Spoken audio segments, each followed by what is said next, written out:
오늘 우리에게 주신 하나님의 말씀은 누가복음 1장 57절에서 80절 말씀입니다. 신약성경 88면입니다.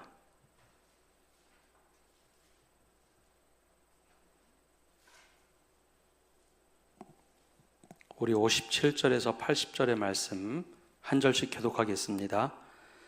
엘리사벳이 해산할 기한이 차서 아들을 낳으니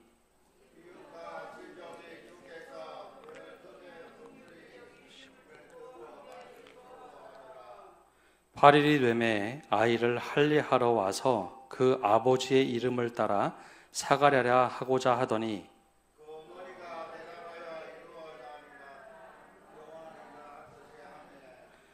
그들이 이르되 내 친족 중에 이 이름으로 이름한 이가 없다 하고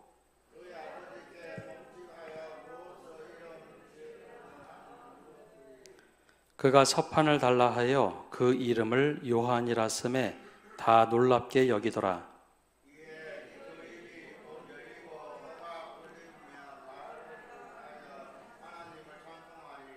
그 근처에 사는 자가 다 두려워하고 이 모든 말이 온 유대 산골에 두루 퍼지매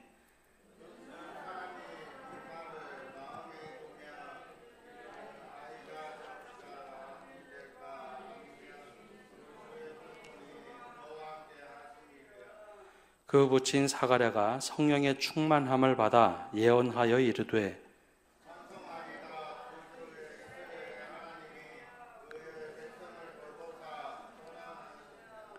우리를 위하여 구원의 뿔을 그 종 다윗의 집에 일으키셨으니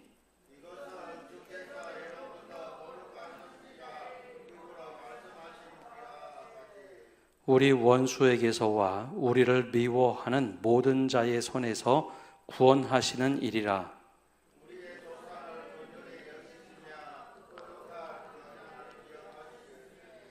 곧 우리 조상 아브라함에게 하신 맹세라. 종신토록 주의 앞에서 성결과 의로 두려움이 없이 섬기게 하리라 하셨도다.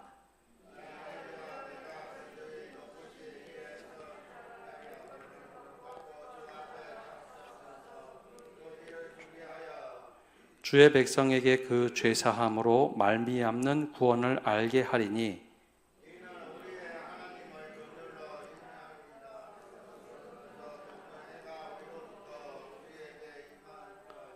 어둠과 죽음의 그늘에 앉은 자에게 비치고 우리 발을 평강의 길로 인도하시리로다 하니라.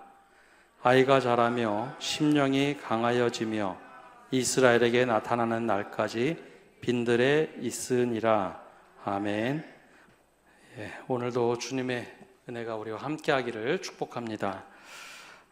오늘 말씀은 신실한 사람 사가랴라는 주제로 함께 말씀의 은혜를 나누고자 합니다. 우리가 교회에서 쓰는 용어와 사회에서 쓰는 용어가 좀 다른데요. 보통 사회에서는 성실함 혹은 신뢰할 만한 사람, 이 용어를 좋아하며 사용합니다. 교회에서는 똑같이 성실함은 같은데 신실하다라는 용어로 신뢰할 만한 사람을 빗대어서 사용합니다. 사회에서는 이제 성실함을 굉장히 중요시 여깁니다. 근데 이 성실함과 신실함, 교회에서는 어떤 것이 또 더 중요한 가치일까요? 성실한 것도 중요하고 신실한 것도 중요한데 교회에서는 더 중요한 것을 따지자면 신실함입니다. 신실하다라는 것과 성실하다라는 것 비슷한 용어지만 그 의미에서는 조금 다른 뜻을 가지고 있습니다. 신실하다는 것은 믿고 신뢰할 만하다라는 뜻을 가지고 있는 반면 성실하다라는 것은 정성이 있고 참되다라는 뜻을 가지고 있습니다. 출발이 조금 다른데요. 영어에서 신실함이다라고 쓰는 단어는 faithfulness라고 되어 있습니다. 믿음이 차고 넘쳐서 충만했다. 이걸 보고 보통 신실함이다라고 말합니다. 근데 우리말 성경에는 이 faithfulness, 이 신실함보다는 종종 충성되다라고 번역을 합니다. 그래서 우리가 좀 오해하기 쉬운데 충성되다라는 말과 신실한 말이 성경에서는 원래 같은 의미로 쓰여집니다. 그럼 이게 어떤 것을 말하는가 하면 사람이 하나님을 신뢰하고 믿는데 그 믿음으로 자기 삶에 차고 넘쳐서 하나님을 따르는 삶, 그걸 말할 때 신실하다라고 말을 합니다. 태도가 다른 거죠. 그래서 이 믿음이라는 것, 이 믿음도 내가 하나님을 믿는다라고 생각하지만 하나님께서 내가 믿을 수 있도록 모든 상황과 환경을 허락해 주셔서 그 믿음조차도 하나님께서 허락하신 것입니다 라고 믿고 살아가는 게 바로 신실함입니다. 그래서 신실함이라는 의미에는 늘 하나님의 은혜가 깔려져 있습니다. 그런데 이와 다르게 성실하다라는 것은 어떤 의미일까요? 성실하다라는 것은 동양 학문의 기초를 두고 있습니다. 동양학에서는 인간의 의지로 진리를 향해 나아갈 때 그걸 보고 성실하다라고 부릅니다. 성실하다. 내가 최선을 다하고 진리를 위해서 노력을 하는 것, 그것을 보고 성실하다라고 하죠. 그래서 성실하다라는 것은 사람의 의지나 성품에 달려 있습니다. 저 사람은 참 성실해. 그거는 때로는 자연스러운 성품에서 나오는 것이라면 신실함의 근거는 하나님의 은혜에 충만한 사람이 그 믿음으로 살려고 노력하는 태도, 똑같은 태도지만 내 의지에 달려있느냐 아니면 그 중간이, 그 중심이 하나님의 말씀에 달려있느냐, 바로 여기에 차이가 있습니다. 그래서 그리스도인들에게 요구되는 것은 성실함도 대단히 중요하겠지만 신실함이 더 중요하다라는 겁니다. 그리고 하나님의 신실함을 우리가 고스란히 물려받기 때문에 이 신실하다라는 표현을 교회에서 많이 씁니다. 하나님의 성품 중에 하나가 신실함이죠. 하나님의 성품, 그 신실함은 이런 의미입니다. 어제나 오늘이나 내일이나 동일하신 하나님. 우리를 대할 때 동일한 하나님으로 대하는 게 신실함입니다.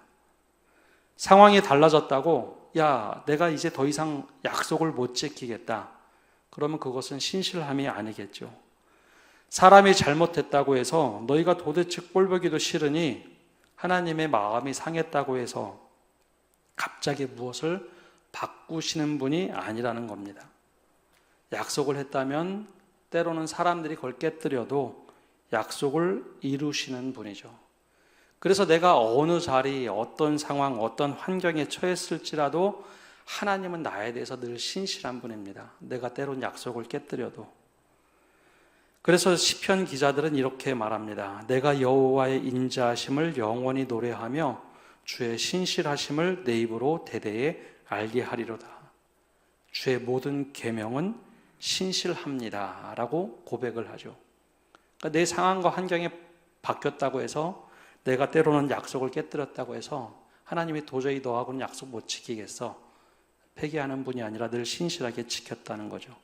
그래서 우리도 하나님의 백성과 자녀답게 신실함을 지키며 살아야 합니다. 그래서 성실함과 신실함에 어느 게 더 중요하냐? 그럼 교회에서는 늘 신실함을 더 중요시 여깁니다. 또 그럴 만한 이유가 있는데요. 성실한 사람이 늘 신실한 사람이 되지는 않습니다. 성실함은요, 때로는 악에도 성실할 수 있습니다. 잘못된 일에도 성실한 사람이 있습니다. 그게 제일 무서운 거죠. 잘못된 길을 가는데 성실하다. 죄된 길로 가는데 성실한 선택을 하면 그것보다 무서운 것이 없습니다. 그런데 신실한 사람은 하나님의 말씀에 대해서, 은혜에 대해서 어떻게 하면 믿음으로 지킬까 믿고 살아가기에 신실한 사람은 대체적으로 성실합니다. 왜냐하면 하나님 앞에서, 사람 앞에서 그 말씀대로 살아가려고 노력하기 때문입니다. 그런데 이 신실한 것은 그냥 하늘에서 뚝 떨어지는 것이 아니라 우리의 노력도 필요하고 우리의 믿음도 필요합니다. 그래서 잠언 말씀에 보면 이렇게 말합니다. 많은 사람이 각기 자기의 인자함을 자랑하나니 신실한 자를 누가 만날 수 있으랴. 신실함이 그만큼 어렵다는 것이죠. 근데 오늘 말씀에 등장하는 스가랴는 대단히 신실한 사람이었습니다. 신실해서 말씀을 품고 살았던 사람입니다. 우리 지난번에 봤던 이 사가랴와 엘리사벳은 제사장 가문의 출신으로 사가랴는 제사장이었습니다. 자식이 없었던 어느 날 하나님께서 사가랴가 성소에 들어가서 예배할 때에 그때 가브리엘 천사가 나와서 아들을 낳을 것이다 라고 예언을 해주죠. 그때 사가랴는 처음엔 두려워하다가도 이 천사의 말을 듣고 바로 수용한 것이 아니라 어떻게 내가 자녀를 낳을 수 있을까? 내 아내는 이미 자녀를 낳을 수 있는 기한을 넘겼는데 라고 하면서 믿지 못하죠. 그래서 가브리엘 천사는 이 사가랴에게 네가 반드시 자녀를 낳을 것이고 그 이름을 요한이라 라고 알려주면서 네가 아기가 태어날 때까지는 말을 못할 것이다 라고 말을 합니다. 저주는 아니지만 하나님의 약속이 이루어질 때까지는 말을 못할 것이다 라고 말을 하죠. 그래서 사가랴는 아들이 태어날 때까지 말을 하지 못합니다. 그때 사가랴의 태도는 하나님께서 내 입을 막으셨기 때문에 불만이거나 서운하다거나 그런 말은 하지 않습니다. 믿음이 흔들리지 않죠. 그렇게 10개월이 지나갑니다. 성경엔 나오지 않지만 제사장이 말을 못하면 당연히 제사장의 직무에서는 배제가 됐을 겁니다. 왜냐하면 온전하지 못한 제사장은 제사에 참여할 수 없었기 때문이죠. 그렇다고 해서 사가랴가 불만을 갖지는 않았습니다. 그리고 10개월이 흐른 어느 날 자녀가 태어나죠. 사가랴와 엘리사벳에게서 자녀가 태어났을 때 주변의 사람들이 모두 기뻐했습니다. 58절에 그 이야기를 이렇게 기록하고 있습니다. 우리 함께 읽어보겠습니다. 이웃과 친족이 주께서 그를 크게 긍휼히 여기심을 듣고 함께 즐거워하더라. 아멘.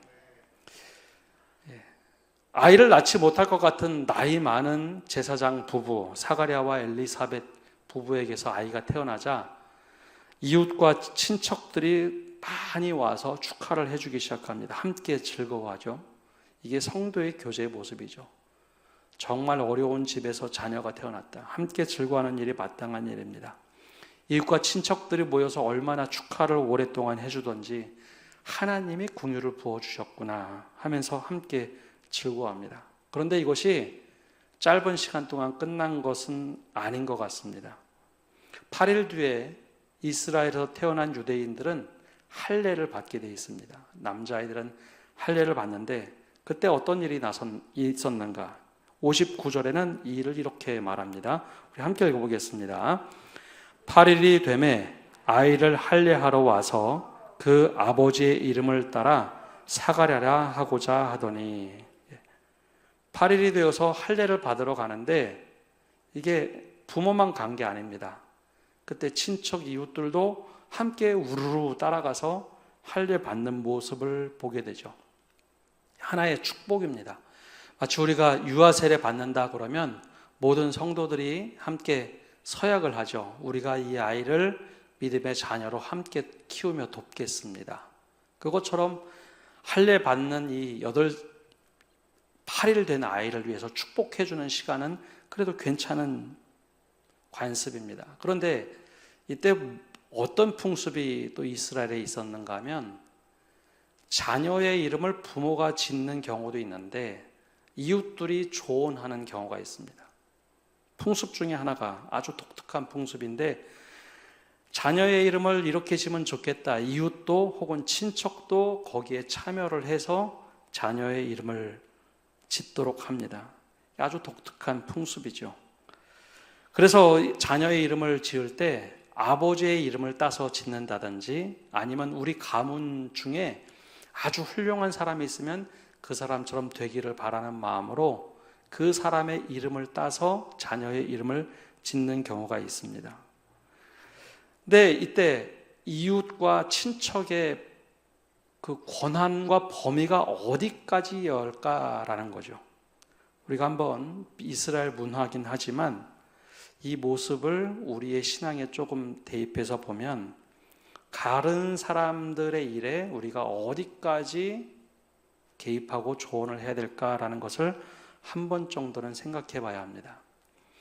우리가 다른 사람 일에 참견하는 경우가 있죠. 여기에서는 이제 이름을 짓는 일이었습니다. 사가랴와 엘리사벳이 자녀의 이름을 지을 때 친척들은 어디까지 개입할 수 있을까요? 근데 친척들이 와서 이름을 사가랴라고 지으라고 아버지 이름으로 지어야 된다고 막 강요를 하죠. 그런데 이건 대단히 월권입니다. 물론 참여를 할 수 있고 문화라면 문화일 수 있겠지만 부부가 그리고 부모가 자녀의 이름을 지을 수 있도록 도와주는 역할에 그쳐야지 이것대로 안 하면 안 된다고 막 강요하는 것은 월권입니다. 근데 우리가 신앙생활할 때 종종 이런 일들이 참 많습니다. 내가 기도해 보니까 이 집은 이렇게 해야 돼 하면서 막 간섭을 넘어서 월권하는 경우가 있습니다. 근데 이것은 말 그대로 월권입니다.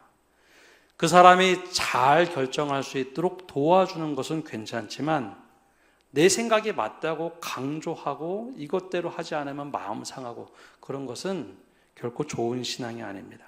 왜냐하면 내 생각도 하나님의 뜻과 다를 수 있기 때문입니다. 또 부모가 결정해야 될 일을 이웃들이 대신 결정해 줄 때 그때의 이웃들은 친척들은 절대 책임을 지지 않습니다. 종종 목회자로 있다 보면 목사로 살아가다 보면 성도들이 물어보는 경우가 있습니다. 이거 어떻게 해야 됩니까? 그럴 때 어떤 대답을 해줘야지 제일 좋을까요? 그렇게 하십시오? 하지 마십시오. 하라고 하면 대체적으로 좋은 일이 있으면 내가 목회자가 아니라 내가 결정을 잘해서 좋은 일이지만 이게 나중에 잘 안 되면 목사님이 하래서 해보니까 안 됐다. 이게 탓이 됩니다. 조언은 조언대로 끝나야죠. 근데 오늘 말씀을 보면 굉장한 월권을 합니다. 사가랴라고 이름을 지어야 된다. 근데 왜 그랬을까요? 사가랴가 지금 말을 하지 못하고 있는 상황입니다. 근데 이때 어머니가 굉장히 엘리사벳이 단호하게 이야기를 합니다. 60절에 보면 이렇게 말을 하죠. 그 어머니가 대답하여 이르되 아니라 요한이라 할 것이라 하매. 주변의 친척들이 이름 사가랴라고 줘야 된다. 아버지가 지금 말도 못하는데 사가랴라고 줘야지. 아버지가 훌륭한 제사장인데 그 이름을 따서 지으면 되지. 흔히 요즘으로 얘기하면 미국 사람으로 하면 주니어 사가랴죠. 2세 사가랴. 그렇게 지어야 한다. 근데 어머니가 단호하게 얘기합니다. 아니다. 요한이라고 해야 된다. 어머니가 왜 이렇게 얘기했을까요? 정확하게 성경에 나오진 않지만 사가랴가 하나님께 들었던 이름, 가브리엘을 통해서 들었던 이름이 요한이었습니다. 아마 부부가 이야기하면서 말은 하지 못하더라도 글로는 써서 한 번은 주었겠죠. 그러니 어머니가 아니라고, 하나님의 뜻은 요한이라고 해야 된다. 근데 친척들이 여기서 한 발 물러나 줘야 하는데 그러지 않습니다. 61절에 뭐라고 하는가 하면 이렇게 말을 합니다. 그들이 이르되 내 친족 중에 이 이름으로 이름한 이가 없다 하고 막 난리가 난 겁니다. 우리 친척 중에 제일 유명한 사람 다 뒤져봐도 요한이라고 한 사람은 없다. 그러면서 이걸 막 가지고 따지기 시작합니다. 월권이죠. 자녀의 이름을 부모가 짓는 것이 단연할진데 이것이 문제 있다고 따지기 시작합니다. 축복하러 온 믿음의 가족입니다. 축복하러 온 친척이라면 제사장 가문의 친척들입니다. 그런데 요한이라고 어머니가 이름을 짓는다고 하자 막 난리가 났어요. 친척 중에 이런 이름 없는데 큰일 났다고 하면서 큰일 난 것처럼 합니다.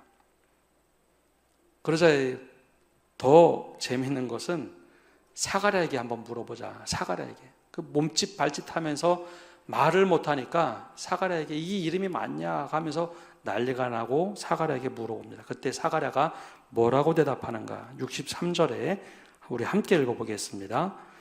그가 서판을 달라 하여 그 이름을 요한이라 쓰매 다 놀랍게 여기더라. 말을 하지 못하니까 판을 달라서 그곳의 이름을 요한이라고 씁니다. 아들의 이름은 요한으로 쓸 거다. 이 부모가 알고 있는 거죠. 하나님께서 하신 말씀. 요한이라는 이름은 하나님은 은혜로우시다라는 히브리어 요하난에서 나온 이름입니다. 하나님이 주신 이름을 그들이 포기하지 않죠.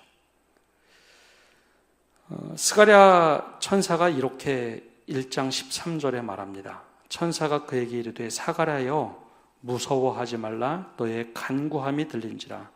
내 아내 엘리사벳이 내게 아들을 낳아 주리니 그 이름을 요한이라 하라. 10개월 동안 사가랴는 이 아들의 이름을 마음에 고이 간직해 놓았습니다. 그리고 말을 못하자 아내에게도 글을 써서 주었던 것 같습니다. 주변에 있는 모든 사람들이 이름을 그렇게 지으면 안 된다. 사가랴라고 하든지 망명 있는 우리 집안의 유명한 사람 이름을 따라야 한다라고 막 사방에서 얘기하는데 이 두 사람은 그 이야기를 따르지 않습니다. 아니다. 우리가 하나님께서 주신 이름 요한이라 하겠다라고 결정을 하죠. 많은 사람들이 하나님께서 주신 첫 마음을 놓치는 경우가 많습니다. 첫 믿음을 놓치는 경우가 많습니다. 그것도 주변에 있는 사람들이 믿음을 조언한다라고 들었는데 하나님께서 나에게 약속한 그 첫 약속을 놓치는 경우가 있죠. 주변에서 조언들이 하나님의 뜻과 다를 때, 내가 처음 하나님 앞에 서원했던 것이 사람들의 이야기 속에 파묻히고 녹아질 때, 그때 우리는 때로는 길을 잃고 맙니다. 우리 속담에는 화장실 들어갈 때와 나올 때가 다르다고 하죠. 믿음에서 이런 경우가 참 많습니다. 이 기도만 들어주시면 내가 헌신하겠습니다.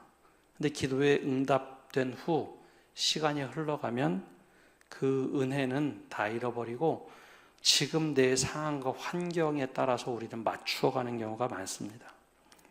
이 문제만 해결되면 주를 위해 살겠습니다. 이번에 기회를 주시면 제가 물질의 10일을 주를 위해서 쓰겠습니다. 내가 이번에 병만 나으면 평생 드리겠습니다. 내가 직분을 받으면 이렇게 헌신하겠습니다. 그런데 그 결단들이 내 상황과 환경에 막 뒤섞이다 보면 잃어버릴 때가 있죠. 사가랴와 엘리사벳은 자녀가 태어났을 때 그렇게 하지 않았다는 겁니다. 10개월 전에 받았던 그 말씀을 고이 간직하고 말씀대로 행할 수 있는 그런 신실한 사람들이었습니다. 여러분, 자녀가 태어난 다음에 아이 이름 뭐가 그렇게 대단한가 생각할 수 있겠지만 주변에 좋은 대로 듣고 그대로 이름 따르면 친척들이 다 좋아할 텐데 그렇게 하지 않았습니다. 하나님의 말씀을 따라, 그 약속의 말씀을 따라 자녀의 이름을 짓죠. 이게 바로 하나님 앞에서 신실함입니다. 바로 우리 성도 여러분들이 하나님 앞에서 이런 신실함을 지켜가는 그런 성도들이 되시기를 바랍니다. 두 번째는 하나님의 뜻대로 행해야 신실함이 더 깊어진다라는 겁니다.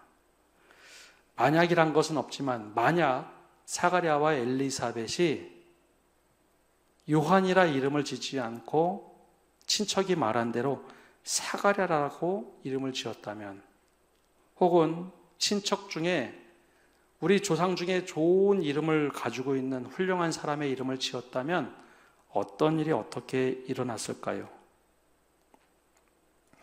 분명히 천사가 예언한 것이 있습니다. 가브리엘 천사가 사가랴에게 1장 20절에 보면 이렇게 말합니다. 보라, 이 일이 되는 날까지 내가 말 못하는 자가 되어 능히 말을 못하리니 이는 내가 내 말을 믿지 아니함이거니와 때가 이르면 내 말이 이루어지리라 하더라. 때가 이루어지면 네가 말할 수 있다라고 예언을 해주죠. 그럼 요 아들이 태어났습니다. 그럼 때가 된 것일까요? 안 된 것일까요? 사실 때가 된 거죠. 아들의 이름을 요한이라고 지어야만 때가 됐다고 한 것이 아니라 아들이 태어나면 네가 말을 하리라 라고 예언을 해줬죠. 근데 실제로 아들의 이름을 요한이라고 서판에 쓰고 아들의 이름이 이렇게 할 거다 다 알려주고 난 다음에 아주 기가 막힌 일이 벌어집니다. 64절에 보면 이렇게 기록하고 있죠. 이에 그 입이 곧 열리고 혀가 풀리며 말을 하여 하나님을 찬송하니. 만약에 이때 사가랴와 엘리사벳이 친척들의 이야기에 못 이겨서 이름을 다르게 지었다면 입이 열리지도 않고 말을 못했을까요? 그렇진 않았을 겁니다. 천사가 약속하기를 이 때가 되면, 즉 아들이 태어나면 네가 입이 열리고 혀가 풀릴 것이다 라고 예언했기 때문에 당연히 입이 열리고 혀가 풀렸겠죠. 그러면 사가랴는 어떤 마음이 들었을까요? 분명히 하나님의 약속대로 자녀가 태어나고 하나님의 약속대로 내가 요한이라고 이름을 져야 되는데 그렇게 하지 않았을 때 아마 엄청난 자괴감이 올 겁니다. 내가 하나님 이렇게 반드시 하겠습니다. 그 일이 다 이루어진 후에 내가 내 생각대로 살아가다가 그 약속의 기억들이 확 불현듯 떠오를 때 굉장히 부끄럽고 하나님 앞에서 창피하죠.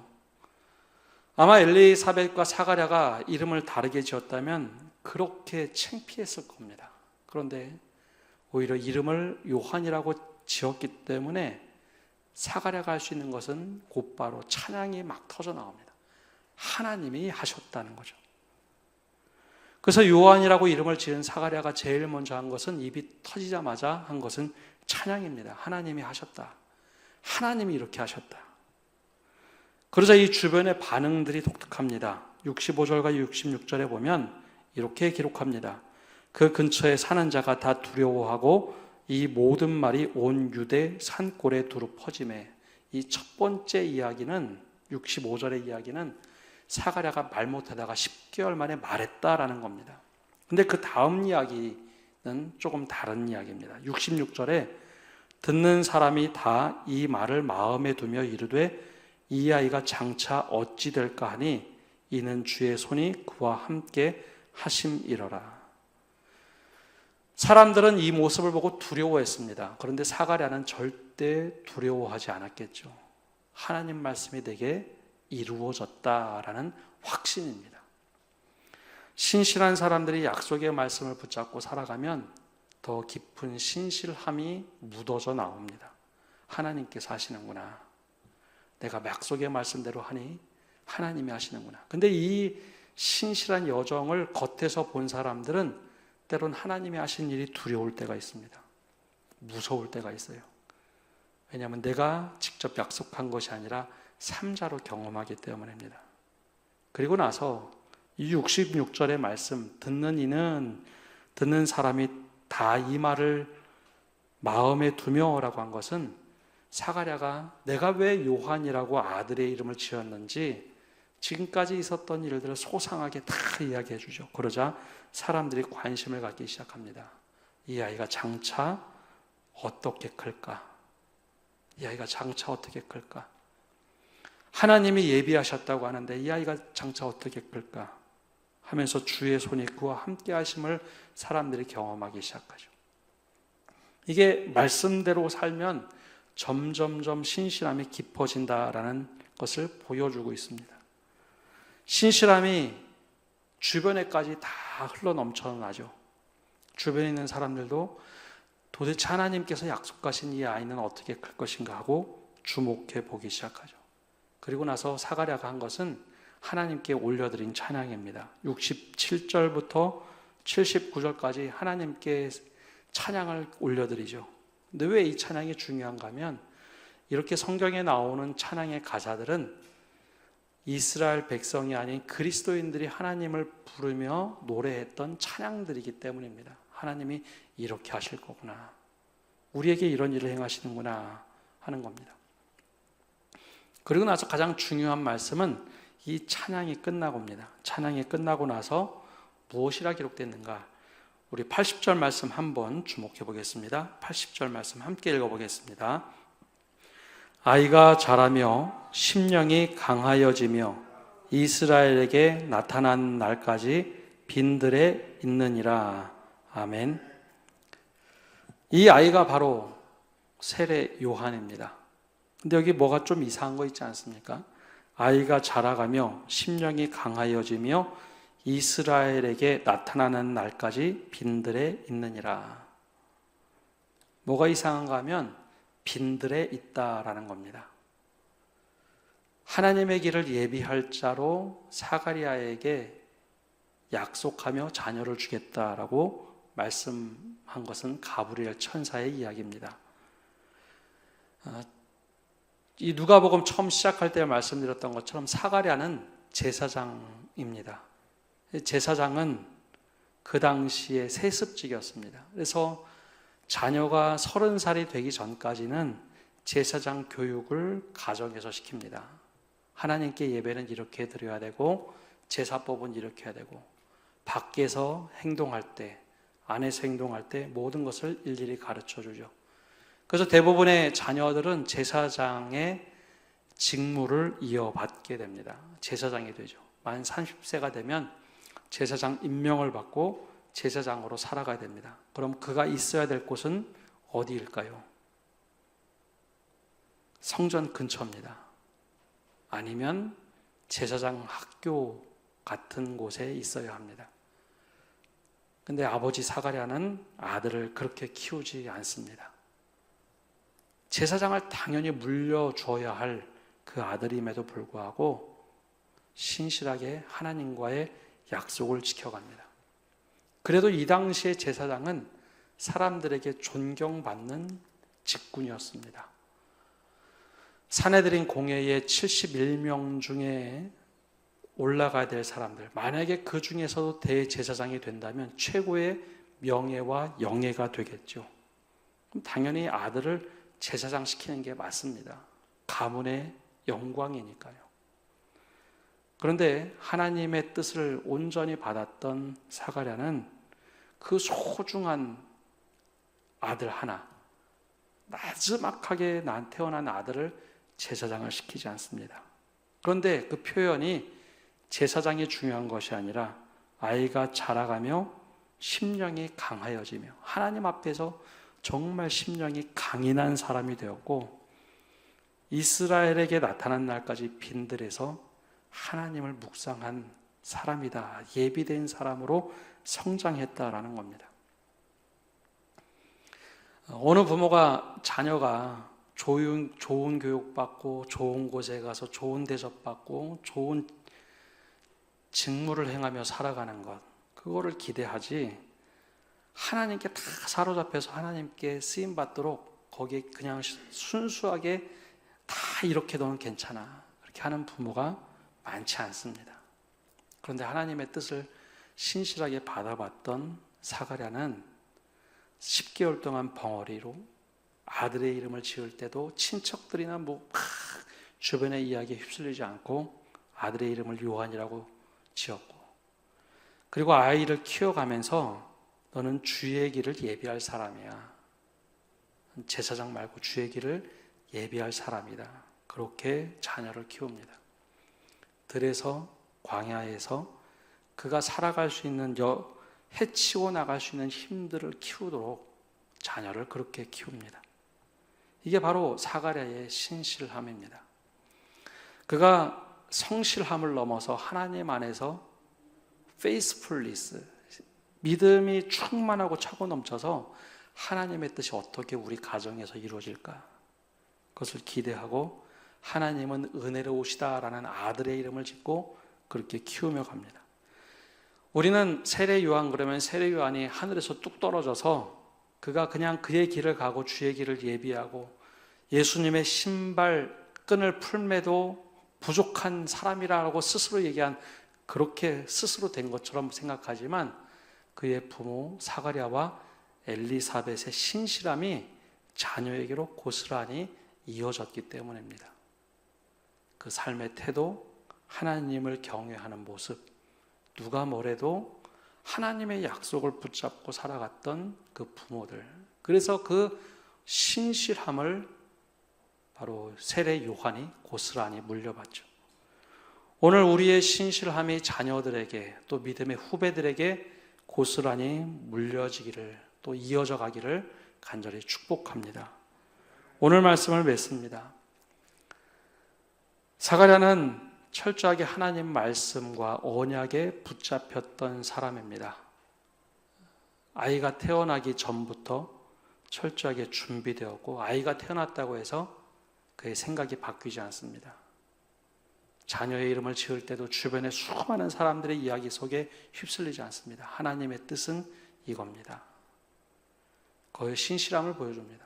더 나아가서 내가 정말 신실하게 살았기 때문에 그 신실함의 역사, 약속이 딱 이루어지는 순간 하나님께 합당하게 찬양을 드릴 줄 아는 사람이었습니다.